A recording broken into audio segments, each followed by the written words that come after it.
देवता लोग बैठे हो वैकुंठ में, स्वर्ग में, कोई सभा चल रही हो, और अगर पता लग जाए कि रावण इसी तरफ आ रहा है, तो देवन तके मेरुगिरि खोहा, तो देवता लोग भी सुमेरु गिरि की पर्वत की कंदराओं में जाकर के छुप जाते थे। अच्छा, ये देवता लोग कंदराओं में क्यों छुपते थे? कंदरा मानी गुफाओं में छुप जाते थे, क्योंकि ऐसे वो आकाश में जाएं, चाहे पाताल में जाएं, चाहे पृथ्वी में जाएं, रावण उनको कहीं छोड़ने वाला नहीं था। लेकिन पहाड़ों की गुफाओं में अगर घुस जाएं तो रावण वहां घुस नहीं पाता था, क्योंकि उसके 10 सिर और 20 भुजाएं। अगर गुफा में घुसे तो कहीं ये बाएं उसकी छिल जाए, तो कहीं ये बाएं छिल जाए, कहीं यहाँ कपार फूटे, कहीं ये कपार फूटे। इसलिए फिर रावण गुफा को देख करके अंदर नहीं घुसता। तो जिस रावण से बड़े बड़े देवता घबराते थे, उसका सामना नहीं कर पाते थे, उस रावण को भगवान श्री राम जी ने धराशाही कर दिया। भगवान श्री राम जी ने जब रावण को धराशाही किया, तो उस समय पर भगवान श्री राम जी ने अपने छोटे अनुज लक्ष्मण जी को रावण के पास भेजा, और लक्ष्मण जी से कहा कि जाओ लक्ष्मण, इस रावण के अंदर में शास्त्रों का अनंत ज्ञान है। रावण को 4 वेद कंठस्थ थे। रावण ने 4 वेदों पर टीकाएं की है। रावण ने एक रावण संहिता नाम का एक ग्रंथ भी लिखा, और उस रावण संहिता में रावण ने लिखा, जब मंदोदरी ने पूछा कि तुम्हें 4 वेदों का ज्ञाता कहा जाता है, लेकिन वेद जिन श्री राम की कीर्ति का गान करते हैं, तुम उन श्री राम से विरोध कैसे कर बैठे? रावण मंदोदरी से कहता है कि जानामि लक्ष्मीं सीतां रामं च मधुसूदनः। मंदोदरी, राम के संदर्भ में तुम जितना जानती हो, उससे कई गुना अधिक मुझे राम के बारे में ज्ञान है। मैं ये अच्छी तरह से जानता हूं कि जानामि लक्ष्मीं सीतां। सीता कोई साधारण नारी नहीं है, साक्षात लक्ष्मी है। और मंदोदरी, मुझे ये भी मालूम है कि रामं च मधुसूदनः, कि श्री राम साक्षात मधु का सूदन करने वाले, मधुदत्त का वध करने वाले साक्षात नारायण है। बोले, यदि तुम्हें ये मालूम है कि राम कौन है, और ये भी तुम्हें मालूम है कि सीता कौन है, तो भी तुम श्री राम से विरोध क्यों कर रहे हैं? क्या फिर तुम्हें अपनी मौत मालूम नहीं है? तो रावण कहता है, बधम च जानामि निजम दशास्यपि। मैं ये भी जानता हूं कि मेरी मौत होगी, लेकिन तथापि सीतां न समर्पयामः। फिर भी मैं सीता को, श्री राम जी को समर्पित नहीं कर सकता। क्यों नहीं कर सकते? कहा इसलिए क्योंकि ये जो राम की फिल्म है, ये जो राम की कहानी है, इस राम की कहानी, इस रामायण में मुझे खलनायक का पात्र दिया गया है। मैं इसमें खलनायक हूं, गद्दार की मेरी भूमिका है। तो मैं हीरो श्री राम का चरित्र कैसे करने लग गया? और फिर आप जानते हैं कि रावण का वध होता है। रावण के पास में श्री राम जी लक्ष्मण को भेजते हैं, कहते हैं कि मैं रावणत्व का वध करना चाहता था, रावण का नहीं। भगवान श्री राम जी कहते हैं मैं किसी व्यक्ति का वध नहीं करता, व्यक्ति के अंदर में जो उसकी निशाचर वृत्ति है, जो उसकी बुरी आदतें हैं, उन्हीं का मैं वध करना चाहता हूं। इसके राक्षसत्व का वध हो जाए, इसका नहीं। इसलिए जाओ लक्ष्मण, रावण के अंदर में अनंत ज्ञान का भंडार है, उस ज्ञान को लेकर के तुम राम जी का ये चरित्र बड़ी सुंदर हमें प्रेरणा देता है कि ज्ञान अगर हमें दुश्मन से भी मिल जाए तो अपने दुश्मन से भी ज्ञान को ले लेना चाहिए। श्री लक्ष्मण जी महाराज रावण के पास गए और रावण के सिर की तरफ जाकर के खड़े हो गए, तो रावण ने लक्ष्मण जी को देखा भी नहीं। ज्ञान प्राप्त होना तो बहुत दूर की बात थी। लक्ष्मण जी लौट करके आ गए और राम जी से बोले, कुत्ते की पूंछ में 6 माएं दोनों रखी, लड़की की टेढ़ी ही नहीं। आपने उस दुष्ट दैत्य रावण के पास में भेज दिया, पर रावण ने तो मेरी ओर देखा था। उस समय प्रभु श्री राम ने पूछा कि लक्ष्मण, तो मुझे ये बताओ कि जब तुम रावण के पास ज्ञान लेने के लिए गए तो लक्ष्मण जी ने कहा कि मैं रावण के सिर की तरफ खड़ा था। तो भगवान श्री राम जी ने कहा कि ज्ञान लेने की एक विधा नहीं है, ये तरीका नहीं, क्योंकि ज्ञान मिलता किसको है? का श्रद्धावान लभते ज्ञानम तत्परः संयतेन्द्रियाः। श्रद्धावान व्यक्ति ही ज्ञान को अर्जित कर सकता है। तत्परः संयतेन्द्रियाः तद्विद्धि प्रणिपातेन परिप्रश्नेन सेवया। जिस ज्ञान को तुम जिससे प्राप्त करना चाहते हो उसके प्रणिपात पूर्वक उसको साष्टांग दंडवत प्रणाम कर सेवा और श्रद्धा के साथ में समर्पित हो जाओ, तब आपको कोई व्यक्ति ज्ञान देगा और तब आपको ज्ञान प्राप्त होगा। अकड़ करके आप ज्ञान नहीं ले सकते किसी से। इसलिए आप रावण के चरणों में जाकर के बैठो। और फिर लक्ष्मण जी लौट करके गए और जब रावण के चरणों के पास पहुंचे तो ही रावण ने मुस्कुरा करके श्री लक्ष्मण जी की ओर देख करके कहा, कहिए सौमित्र लक्ष्मण आप कैसे पधारे हैं? कहा कि भैया ने मुझे आपके पास ज्ञान लेने के लिए भेजा है। तो रावण मुस्कुराया और कहा कि हे राग लक्ष्मण, तुम्हारे भैया कोई साधारण पुरुष नहीं है, वे साक्षात भगवान है, ब्रह्म है। और जो साक्षात ब्रह्म है, जाकी सहज श्वास श्रुति चारी, सो हरि पढ़े कौतुक बात। जाकी सहज श्वास श्रुति चारी, कौतुक भारी। जाकी सहज श्वास श्रुति चारी, सो हरि पढ़े कौतुक भारी। सो हरि पढ़े कौतुक भारी। जिससे परमात्मा की श्वास से चारों वेद निकले, उससे परमात्मा ने ज्ञान लेने के लिए तुम्हें मेरे पास भेजा है। तो सुनो लक्ष्मण, उन राम को ज्ञान कौन दे सकता है? जो भी ज्ञान शास्त्रों में है, वेदों में है, पुराणों में है, वो सब श्री राम जानते हैं। इसलिए मैं वेदों और पुराणों की बात उन्हें सुनाने के लिए यहां नहीं बैठा। रावण ने कहा कि मैं अपने अनुभव की कुछ चीजें आपको बताता हूं, वो राम जी को कह देना। और तब रावण ने 3 बातें कही। काहे की बात करना लक्ष्मण, सबसे पहले मेरा एक अनुभव है। शुभ काम अगर करना होवे, पल मात्र की देरी नहीं करे। शुभ काम अगर करना हो, पल मात्र की देरी नहीं करना। शुभ काम करना हो, पल मात्र की देरी नहीं करे।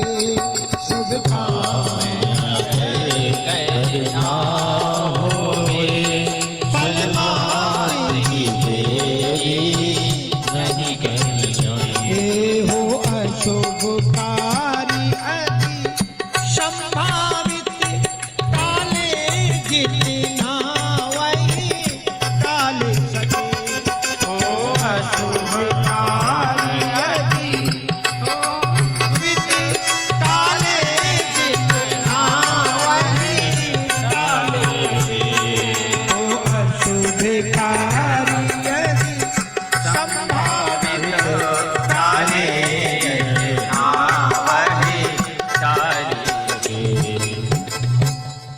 ये बड़ा मूल मंत्र है। इसमें कहते हैं अगर आप कोई सत्कर्म करना चाहते हैं, कोई अच्छा कर्म करना चाहते हैं, तो उसको ये मत कहो कि उसको हम कल करेंगे।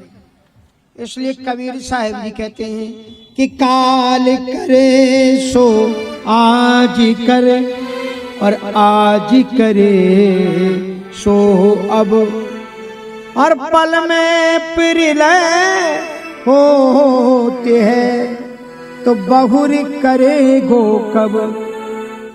जो कल करना हो वो आज ही कर डालो, क्योंकि कल किसी ने देखा नहीं है और कल कभी आता नहीं। कल जब खड़े हो जाओगे तो क्या क्या कहोगे? कल कहोगे?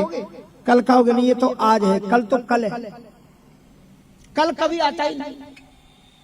इसलिए काल करे सो आज कर, और आज करे सो अब, पल में प्रलय होते हैं तो बहुरी करेगो कब।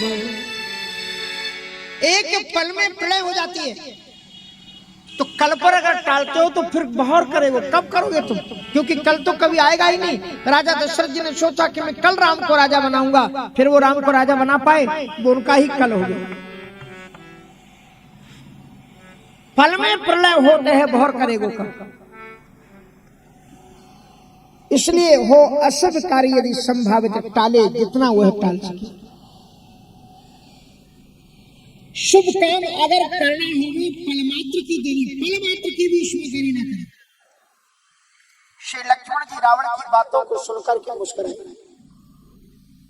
कहा महाशय आपकी बातों को सुनकर के तो ऐसा लगता है कि शायद आप कुछ करना चाहते थे और आप कर नहीं पाए। रावण ने कहा कि आप बिल्कुल ठीक सोचे, मेरा नाम रावण है और मैं चाहता तो कुछ भी कर सकता था। क्या कर सकते थे आप? बोले मेरे मन में कुछ तमन्नाएं थी, पर मैं सोचता गया मैं कल करूंगा, मैं कल करूंगा, मैं कल करूंगा, और कल करते करते अब मेरा अंत समय आज आ गया। मेरे मन में 3 काम थे, मैंने 3 संकल्प कर रखे थे कि मैं 3 कामों को मैं जरूर करूंगा। कौन कौन से काम रावण ने सोचे थे? कहा प्रगट पुलस्त पात्र रावण की प्रतिज्ञा थी, और बना के नसैनी एक स्वर्ग को लगावेंगे। खारो नील सिंधु को सो स्वाद में सुधा सो कर, और ही तल दिवाकर को शीतल बनावेंगे। प्रगट पुलस्त पात्र रावण की प्रतिज्ञा थी, रावण की प्रतिज्ञा थी कि ये जो स्वर्ग जाने के लिए पंडित लोग कहते हैं ये पुण्य करो, ये दान करो, ये यज्ञ करो, बोले सारी मीमांसाएं मैं बदल दूंगा। मैं चाहता था कि एक सोने की सीढ़ी सीधे स्वर्ग के लिए लगा दूंगा, और जिसमें पुरुषार्थ होगा, जिसमें ताकत होगी, वो उस सीढ़ी को चढ़ करके सीधे स्वर्ग को पहुंच जाएगा, और जिसमें पुरुषार्थ नहीं होगा वो यहीं रह जाएगा। प्रगट पुलस्त पात्र रावण की प्रतिज्ञा थी, बना के नशैनी एक स्वर्ग को लगा देंगे।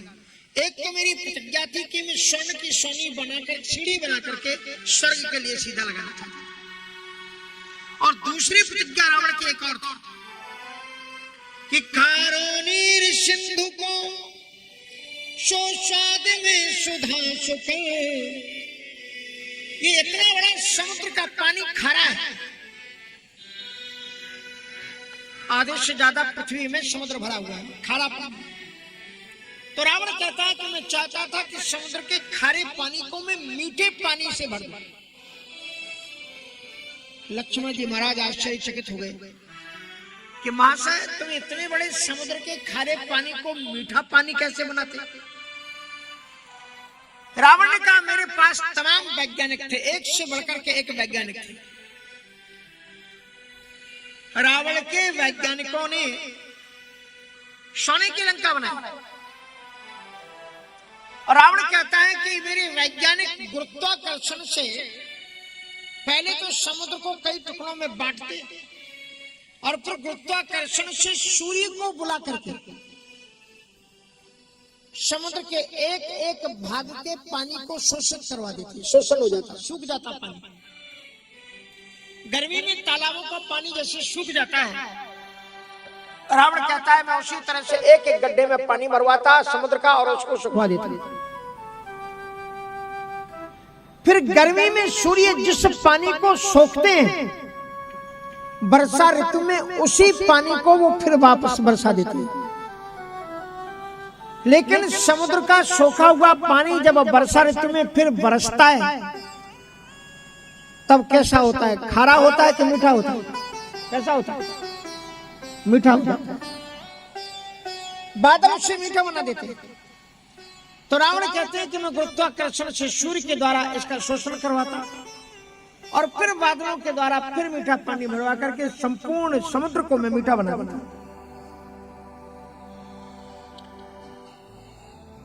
और तीसरी एक प्रतिज्ञा रावण की और थी, हीतल दिवाकर को शीतल बनावेंगे। दक्षिण भारत में जाओ, प्रायः कर आपको लोग कृष्ण वर्ण के मिलेंगे, काले रंग के मिलेंगे। क्यों?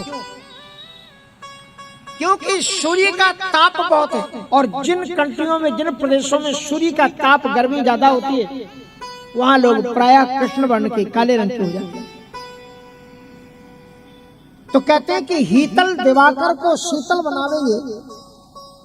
वो जो तत्व होते हैं सूर्य, उन्हें भी अपने प्रभाव से ठंडे कर देगा। लेकिन क्या है कि कभी कमल के विचार बिलाए गए। रावण विचार करते करते चला गया इस धरती से, और समय के चुकाने पुण्य कहाँ कर पावेंगे। काम जे जरूरी परमार्थ रंग रूरे हैं, लीजे कर पूरे न तो अधूरे रह जावेंगे। इसलिए रावण ने बड़ी सुंदर शिक्षा दी कि जो भी तुम्हारे महत्वपूर्ण कर्म हो, जो भी तुम करना चाहते हो, जितने जल्दी उन्हें चाहो करना कर डालो, नहीं तो बाद में एक दिन तुम भी चले जाओगे और कुछ भी हो नहीं पाएगा। तो रावण मर गया और उसकी इच्छाएं रह गई। विभीषण जब राजगद्दी पर सिंहासनारूढ़ होने लगा, तो उसके पहले भगवान राम के पास में आकर के उसने प्रार्थना की कि भगवान राम, आपने अपने पुरुषार्थ से इस कंट्री को जीता है, लंका को जीता है, इसलिए आइए आप यहाँ के राजा बनिए। लक्ष्मण जी ने भी राम जी से निवेदन किया कि हमने ऐसा सुना है कि जो पुरुषार्थ से जिस कंट्री को जीतता है, वो कंट्री उसकी हो जाती है। आपने अपनी ताकत से श्रीलंका को जीता है, इसलिए आप ही खुद लंका के राजा बन जाइए, क्योंकि लंका की जो संपत्ति थी वो कम नहीं थी, बहुत बड़ी संपत्ति थी। लक्ष्मण जी ने कहा कि भाई साहब, इतना समृद्धशाली राज्य है, आप ही राजा बन जाओ, क्योंकि अगर आप यहां से लौट करके अयोध्या जाओगे तो बेचारे भरत जी राज्य सिंहासन पर बैठ चुके हैं और उन्हें सिंहासन से उतरना पड़ेगा। क्या पता उनका मन उतरने का हो या ना हो, और आप उनको नीचे उतारेंगे तो पता नहीं कैसा उनको लगेगा। तो लक्ष्मण जी महाराज से राम जी कहते हैं कि अपनी स्वर्णमयी लंका न मे लक्ष्मण रोचते, जननी जन्म भूमिश्च स्वर्गादपि गरीयसी। ये ध्यान से सुनना है। श्री राम जी कहते हैं, हे तात लक्ष्मण, भले ही ये लंका सोने की है, लेकिन फिर भी मेरी इस लंका में कोई भी रुचि नहीं है, क्योंकि जननी जन्म भूमिश्च स्वर्गादपि गरीयसी। जननी और जन्मभूमि ये दोनों मां होती है। राम जी कहते हैं, जननी जन्मभूमिश्च स्वर्गादपि गरीयसी, ये स्वर्ग से भी महान होते हैं। और भगवान श्री राम जी ने जननी और जन्मभूमि किसे कहा? जिस समय रावण को वध करके राम जी अयोध्या लौट रहे हैं, पुष्पक विमान पर बैठे हुए, सारे बानर उनके साथ में हैं। उसी समय भगवान श्री राम जी विमान से ऊपर से ही अयोध्या को देख लेते हैं और सुग्रीव से कहते हैं कि जन्मभूमि मम पुरी सुहावन, उत्तर दिशि सरजू बह पावन। जन्मभूमि मम पुरी सुहावन, उत्तर दिशि सरजू बह पावन। जाम जनिते बिनहि प्रियासा, जाम जनिते बिनहि प्रियासा। मम समीप पावहि मम समीप पावहि पावा। अति प्रिय मोहि यहाँ के बासी, अति प्रिय मोहि यहाँ के बासी। मम धाम का पुरी सुखिरा, मम धाम का पुरी सुखिरा। श्याम जी कहते हैं कि जन्मभूमि मम पुरी सुहावन। हे सुग्रीव, वो देखो, वो मेरी अयोध्या दिखलाई पड़ रही। जननी जन्मभूमि स्वर्गादपि गरीयसी। कैसी है? कहते जन्मभूमि मम पुरी सुहावनी, ये मेरी सुहावन जन्मभूमि है। श्री राम जी को सोने की लंका अच्छी नहीं लगती। जन्मभूमि मम पुरी सुहावन, कहते उत्तर दिशि सरजू बह पावन। इनके उत्तर दिशा में परम पवित्र सरजू नदी का प्रवाह है। ब्रह्म द्रव इसमें प्रवाहित होता है, ब्रह्म रस इसमें रहता है। सरजू जी का क्या प्रभाव है? कहते जाम जनिते बिनहि प्रियासा, मम समीप नर पावहि वा।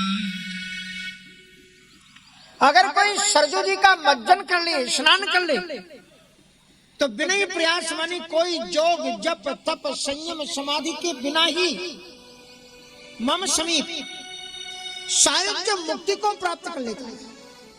मम समीप नर पावई बासा। और राम जी कहते हैं कि अति प्रिय मोही यहाँ के बासी, मम धाम दा पुरी सुखिरासी। श्री राम जी कहते हैं अयोध्या में रहने वाले मुझे अत्यंत प्रिय है, क्योंकि मम धाम दा पुरी सुखिरासी। ये जो अयोध्या ये मेरी पुरी है, सुख राशि है। मम धाम दा पुरी सुख राशि। इसलिए ऐसी अवध को भगवान श्री राम जी मातृभूमि कहते हैं। और वो अयोध्या किसी अन्य देश में नहीं है। कहां है? भारत देश में। इसलिए भारत को संपूर्ण विश्व के लोग माता कहते हैं, क्योंकि इसी में भगवान राम का जन्म होता है। इसी धरती पर भगवान श्री कृष्ण का जन्म होता है और इसी धरती में काश्यते प्रकाश्यते इति काशी, ऐसी काशी है जिसमें भगवान विश्वनाथ जी का निवास होता है।